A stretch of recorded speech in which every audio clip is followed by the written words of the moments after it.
First one, certainty.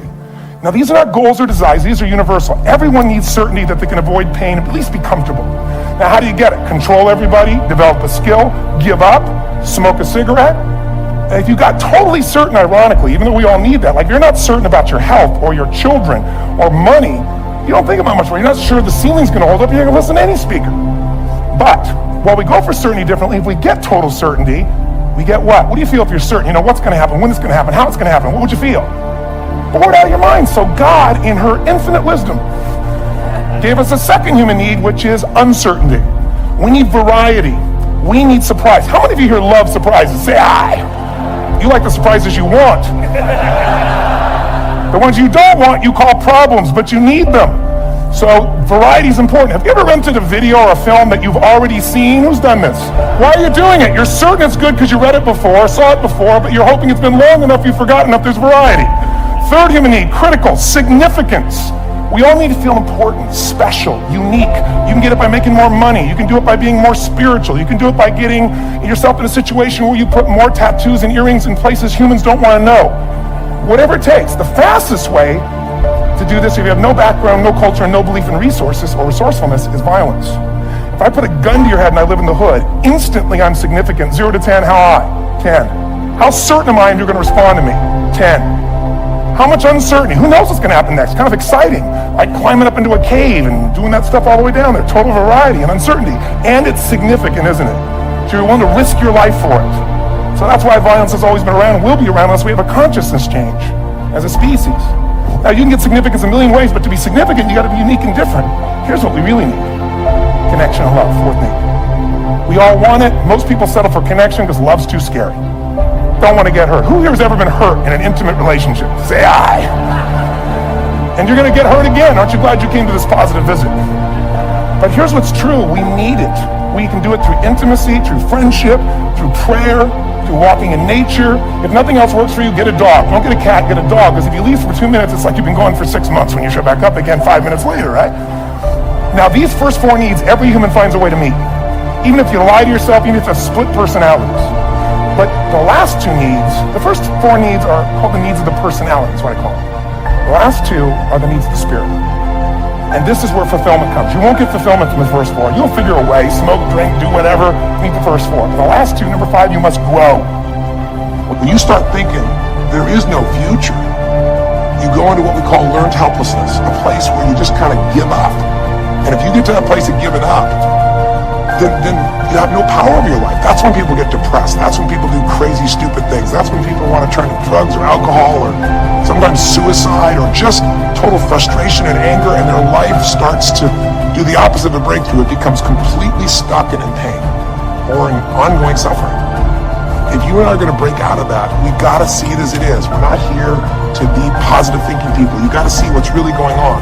But if you're overweight, you can't say to yourself, well, I'm big boned. That's not why you're overweight. You're overweight because you don't work out, you eat certain things, you eat Cheetos all day long, watching TV. I don't know what it is you do, but I know it's not just because you're big boned.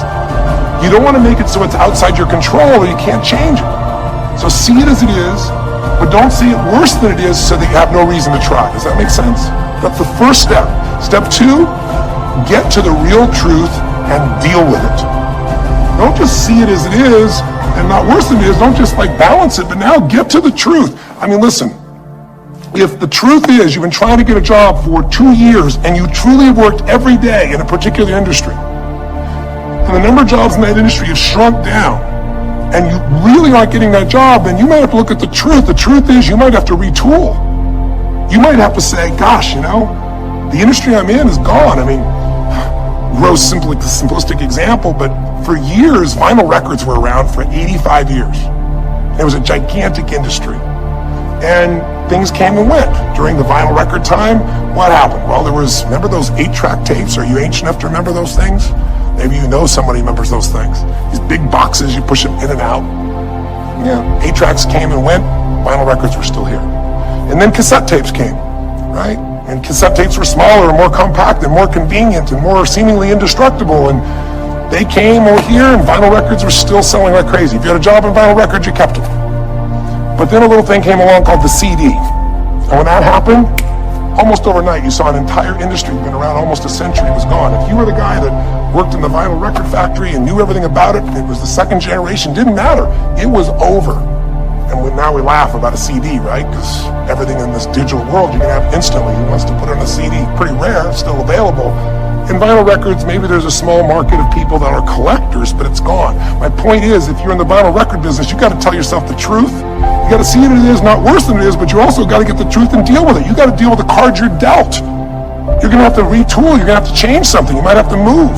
If you live in the Gulf, and I don't support anything that's happened there, who could? It's unconscionable what's happened with BP. But if you live in the Gulf and you're a third generation fisherman, and you fish for oysters and they're dead, you better get to the truth. Are they going to be dead for 2 years or 10 or 20 to the best of your ability? And you might say, well, I can't do anything else. I can't. I'm a third generation. This is all I know. Yes, you can. Get to the truth and deal with it. Deal with the card you're dealt with. You got to deal with it, sure, I'm sure legally, but in the meantime, you got to take care of your family.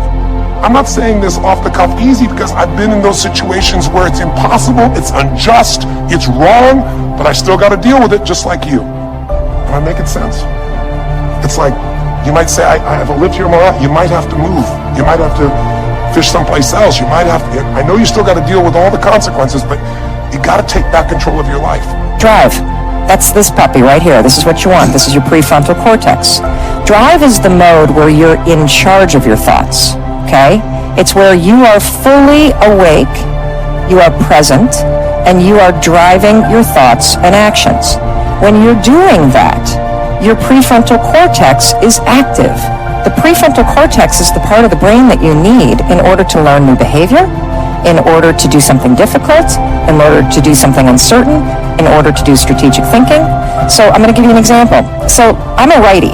If I were to try to write with my left hand, Lewis is going to torture me and tie my hand behind my back and make me do this, I could do it. It would look like I was writing with my foot. And if Lewis came up to me and said, hey Mel, you want some bulletproof coffee? I'd be like, Lewis, I'm trying to concentrate. I can't do this. My prefrontal cortex would be el fuego because it is firing on all cylinders to communicate to my hand new behavior. So the thing that's cool about that is that you can use a simple trick. The moment you feel yourself hesitate, the moment you've got one of those moments where you know that you need to, this is that moment that Lewis talks to you about where you got to step outside of your comfort zone and you've got to lean into your passion and you've got to really take some risks and you got to feel the fear and you got to do it anyway. That's the moment where you just woke up and now you got a decision to make. Are you going to drift back into the habits, or are you going to awaken your prefrontal cortex and drive forward and focus and do something new? When I started winelibrary.com transformation for my business, I had time. I worked my face off every minute. And we didn't have a whole lot of money in our profit center, so it took more time, right? It's just the way it is. Today, I have more money, but boy, don't I have time. But neither, ever will be an excuse for me. And so, just to drill this through the throat of the Vayner Nation, that's right, I went that graphic. Don't smile, D-Rock. Here's the bottom line. I refuse to allow you to get an answer to that question because both of them are firmly square in the excuse column, and I have no patience for that. There will always be problems. Let's talk about a million other things that are a way to stop success. The health and well-being of your family members, so it takes your mind away from execution.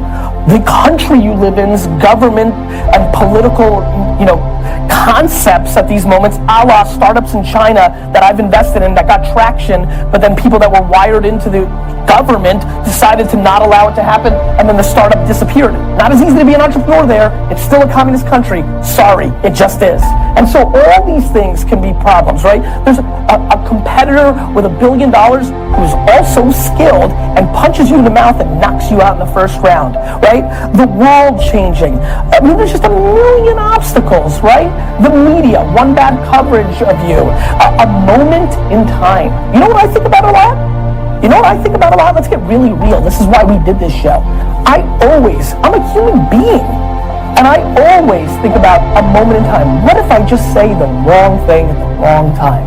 right? What if I call out China for being a communist country in an episode while I'm on a rant, and somebody who's watching doesn't like the way that tastes, and it takes away a business opportunity for me in China in 7 years, even though I'm not trying to zing, it's just things that I saw. What if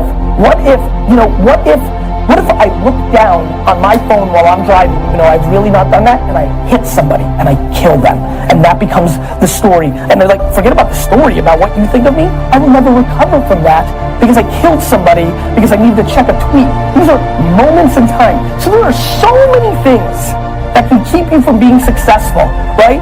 The people that you invested in, having something bad happen to them, so it slows you down. My friends, there are a million reasons why not, but there's one great reason why, which is you've just got to persevere, no matter what it is. It's just the way it is. It's hard being an entrepreneur. It's hard building a business. Everybody thinks it's so easy, that there's an entitlement. There's a disaster. Zinging China, here comes my US zing right now. There is an insane generation of 18 to 25-year-olds right now that think they're entitled to having a business because they saw the Social Network movie, and everybody's decided if you're a kid and you know what tech is, because you used Instagram early on, you're entitled to actually build a business. Building a business is hard. And you know what makes it really hard? Everything that happens every day of every moment. So, you can pick time, you can pick money as the one or two things that you think stop you from winning your game, but the truth is, there's a million reasons. 99% of businesses go out of business for a reason, and that reason is, it's hard. People have to look themselves in the mirror and understand if they're number 2, 3, 4, 5, 6, 7 in an organization that has differences of being a number one, but maybe that's where your skill set sits. Maybe that's how you make your fortunes and happiness and all the things that you're looking for. And so that question got me going a little bit, Steve, because it's under the context of excuses, and I will never make an excuse. Everything that's a problem with me, everything I don't achieve, everything that's a problem at VaynerMedia, and everything is my fault. And I succumb to that, and I respect that, and I actually think that's the way it should be. And so, no excuses, my friends.